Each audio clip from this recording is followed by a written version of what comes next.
நமஸ்தே குட்டீஸ். நம்மளோட குட்டி ஹிந்தி லேர்னர் சேனல்ல நம்ம இன்னைக்கு பார்க்க போகிறது பிரவீன் பூர்வாத் செகண்ட் பேப்பரில் 50 எக்ஸசைஸ் டிப்பனி. அதில் வந்து நம்ம இன்னைக்கு பார்க்க போகிறது காந்தம். तेलुगु के प्रसिद्ध कहानीकार श्री मुनि माणिक्यम नरसिम्हा राव की कहानी मेरी पत्नी का प्रधान पात्र है कांतम. அதாவது இந்த தெலுங்குல வந்து ஒரு ஃபேமஸான ரைட்டர் முனி மாணிக்கம் நரசிம்ம ராவ், அவரோட ஒரு மேரி பத்னி அப்படிங்கிற ஸ்டோரியில் வர முக்கியமான கேரக்டர் காந்தம். குஷல் பத்னி அப்படின்னா திறமையான மனைவி. காந்தம் அப்னே பதி சே பஹுத் பியார் கர்த்தி ஹை. காந்தம் வந்து அவங்க ஹஸ்பண்ட் மேலே ரொம்ப அன்பு வச்சுருந்தாங்க.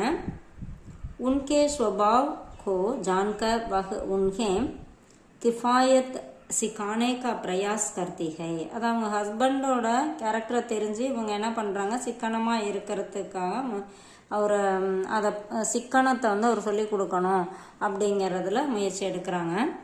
யாத்ரா கி தயாரியாம் வஹ் பூரே மன்சே கர்த்தி ஹை. அது இந்த கதையில் ஆரம்பத்தில் இந்த காந்தமோட ஹஸ்பண்ட் வந்து வெளியூருக்கு பிரயாணம் போகிறாரு. அப்போ வந்து இவங்க அந்த பிரயாணத்துக்கு எல்லாமே முழு மனசோட ரெடி பண்ணி தராங்க. कपड़े हर दिन बदलने के बजाय 2 दिन के लिए पहनने देती है और पेंटिंग में व्यवस्था करती है. அதாவது இவங்க வந்து என்ன பண்ணுறாங்க, ட்ரெஸ்ஸு வந்து டெய்லி மாற்றுறதுக்கு பதிலாக ஒரு நாள் விட்டு ஒரு நாள் மாற்றிக்கங்க அப்படிங்கிறத அவங்க சொல்கிறாங்க. அது மட்டும் இல்லாமல் பெட்டிக்கு பதிலாக ஒரு மூட்டை மாதிரி ஒரு படுக்கை துணியில் கட்டி தராங்க. खर्च में भी वह संयम सिखाती है लेकिन पति उसकी बात माने नहीं है. அதாவது செலவு பண்ணுறதுலேயும் கட்டுப்பாடுகள் வந்து சொல்கிறாங்க. இப்படி கம்மியாக செலவு பண்ணுங்க, அப்படி பண்ணுங்க, அந்த மாதிரி சொல்கிறாங்க. ஆனால் அவர் வந்து அவங்கள சொன்னதை அவர் ஏற்றுக்கலை. சஹேலி தத்தா பேட்டி சே பியார். சஹேலி இவங்களோட தோழி மேலேயும் தன்னோட பொண்ணு மேலேயும் இவங்க அன்பாக இருக்காங்க. காந்தம் अपनी बेटी और सहेली से प्यार करती है. காந்தம் வந்து அவங்களோட ஃப்ரெண்டு தோழிகிட்டையும் மகள்கிட்டையும் அன்பு வச்சுருக்காங்க. तपेदिक ग्रस्त सहेली शेषम्मा की पूछताछ करने के लिए अपने पति को बेचती है. அதாவது தபேதிக் அப்படின்னா காசநோயால் பாதிக்கப்பட்டிருந்த சேஷம்மா தான் இவங்களோட தோழி. அவங்கள பார்க்கறதுக்காக போய் விசாரிச்சுட்டு வரதுக்காக தன்னோட ஹஸ்பண்டை அனுப்புகிறாங்க. अपने बेटी के लिए वह साड़ी खरीदना चाहती है. தன்னுடைய பொண்ணுக்காக அவங்க சேலை வாங்க விருப்பப்படுறாங்க. अपने पति से कहती है कि सारा पैसा खर्च मत करना. அவங்க ஹஸ்பண்ட்கிட்ட சொல்கிறாங்க, எல்லா பணத்தையும் செலவு பண்ணிடாதீங்க.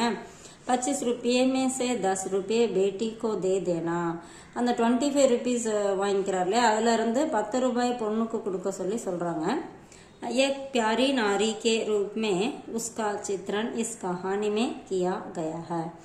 ஒரு அன்பான மனைவி, ஒரு பொண்ணு அப்படிங்கிற உருவத்தில் இந்த காந்தமோட கேரக்டர் வந்து இதில் காமிச்சிருக்காங்க அப்படிங்கிறாங்க.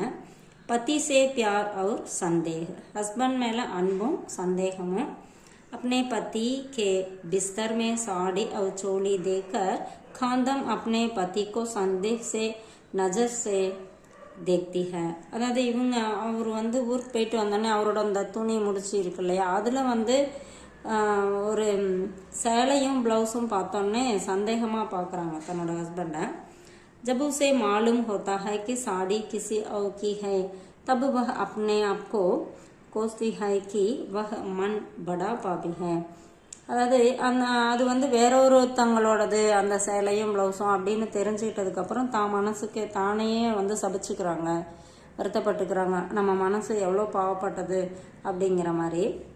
वह अपने पति को बड़े प्यार से सेवा देती है. அதுக்கப்புறம் தன்னோட ஹஸ்பண்டுக்கு ரொம்ப அன்போட சேவை செய்கிறாங்க. विशेषता. कांदम का चरित्र आंध्र प्रदेश की एक पत्नी के स्वभाव पर प्रकाश डालती है. காந்தமோட அந்த கேரக்டர் வந்து ஆந்திர பிரதேசத்தில் இருக்க ஒரு மனைவியோட ஸ்வபாவம், அவங்களோட குணம் எப்படி இருக்கும் அப்படிங்கிறத காமிச்சிருக்கு.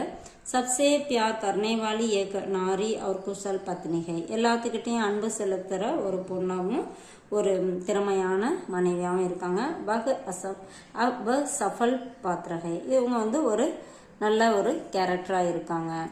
இது வந்து கொஞ்சம் ஷார்ட் பண்ணி கொடுத்துருக்கேன். உங்களுக்கு ரொம்ப யூஸ்ஃபுல்லாக இருக்குன்னு நினைக்கிறேன். தேங்க்யூ.